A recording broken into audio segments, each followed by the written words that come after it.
Garifuna Kids comes out with a third album. With a third album. Yeah, Mi Tierra Bella. Mi Tierra Bella.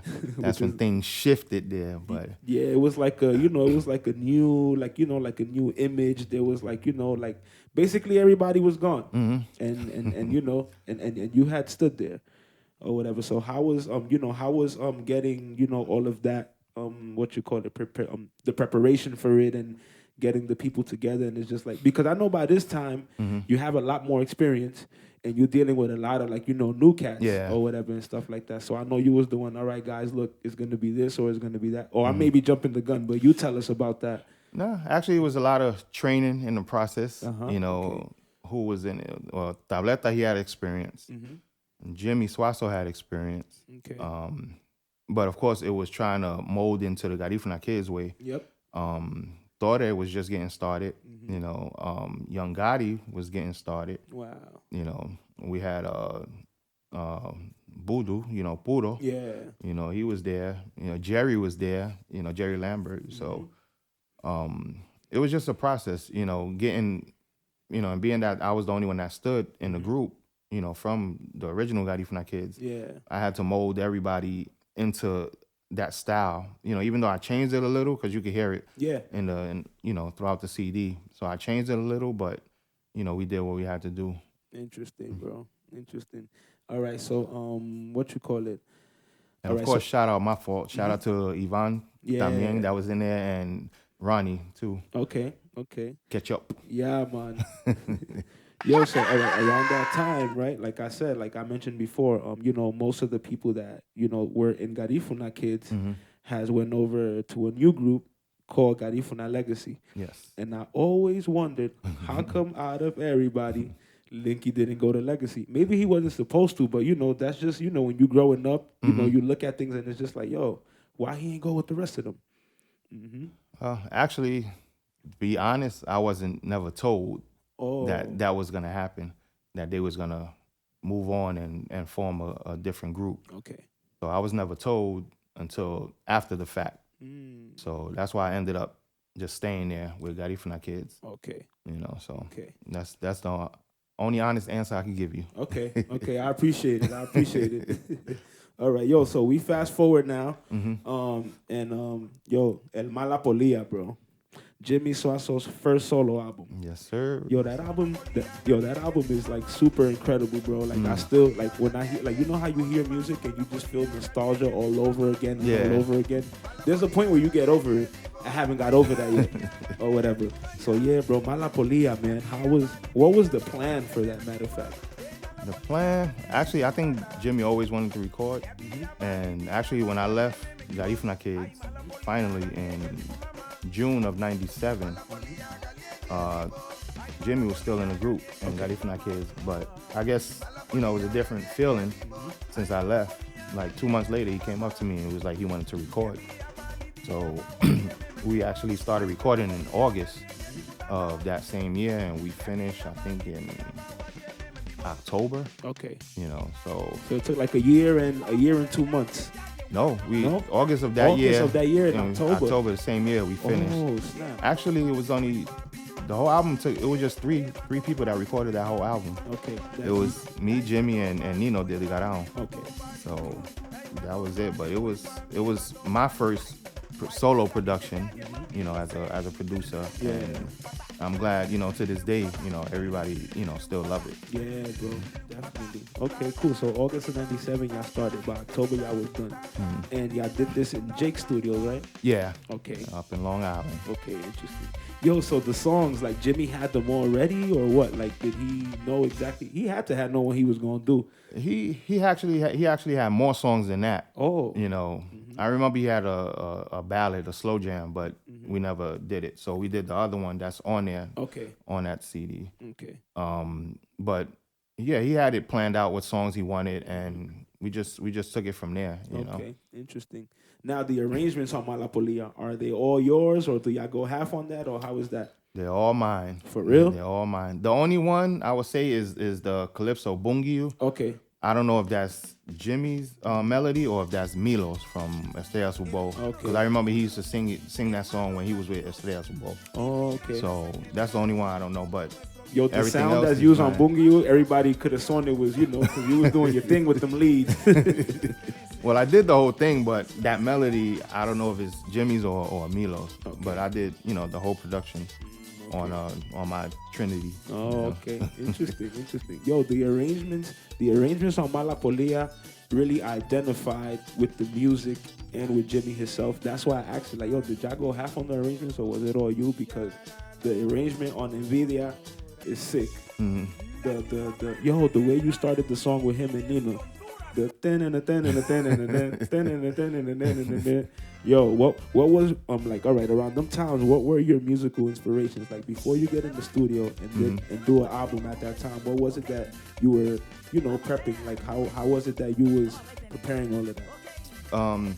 Actually, because at that point, being that I progressed and I knew how to sequence now on the keyboard, the ideas would just come. And I had just bought that keyboard. Okay. I don't know, it's something with me. I don't know if it has to do with everybody else too, but when I get something new, as far as software or something, and I hear different sounds, then more ideas just come in my head.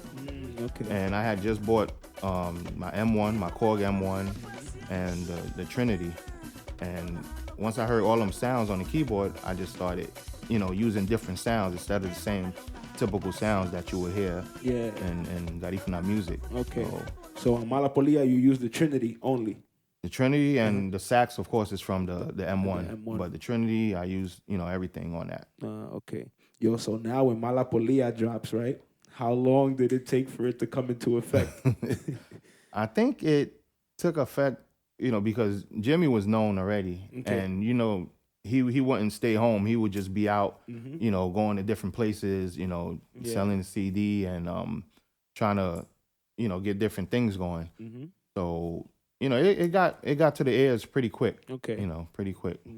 Okay, interesting. Yeah, man, because I remember the first time. All right, see, in 98, I'm like what? I'm like 5 years old now, so I have some memory. I remember the first song I heard that I remember hearing from there was Síndrome. And that was crazy. Yeah, and then go to the next octave for the yo, bro. It was crazy, bro. It was crazy. Yeah, bro. So the arrangements was just like, like the inspiration behind the arrangement was just, I guess, your other experiences of other things you were doing, or was it just like, like natural? Yeah, I think it just becomes natural. Like when I hear somebody sing, then the ideas start flowing. Okay. That's how it is with me. I hear a person sing because punta is punta. The rhythm is the rhythm. Yeah. Or paranda is the rhythm. Once you put that rhythm there and they start singing and you start getting the notes, then, with me, then the ideas start flowing. Once I get the notes, then the melodies start flowing from there. Okay. Yo, so how was your relationship with the late Jimmy Swazo, man? Because you guys did a lot of work together. Besides you producing Malapolia, he's also on, your compilation and stuff like that or whatever. And how was that relationship with you two guys? We was cool. Like I said, from when he entered Garifuna Kids, the second generation, until, sorry to say, his passing, we was cool. We fell off for a little bit because after his album, the Malapolia, we knew that, people was going to start asking for him to perform. Yeah. And we didn't have no band. So actually, that's how we ended up coming up with Amistad Garifuna. Oh. Yeah, because I remember it was me, him, and Nino, and around his mother's apartment, on East Tremont around there. Yeah. And we was coming up with names for the group, and we actually came up with Amistad Garifuna. Actually, our first performance, he performed. It was for his album, and we performed. And after that, he wanted to do something else, and that's how he ended up coming up with Nichara Banda Show. Oh, okay. So he wanted to do his own thing, and me and Nino stood, and we just ended up, staying with Amistad Garifuna, and that's how we got everybody else. So okay, interesting. But it was fun, like I said, Yeah.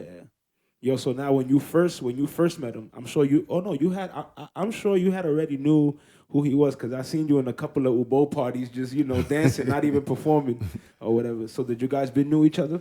Not really.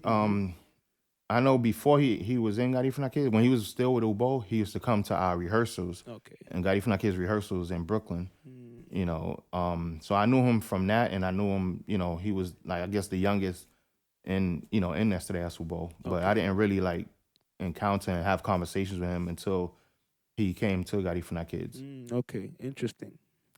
All right. Yo, all right, so now the next question is, right, where where did you discover Nino Azu?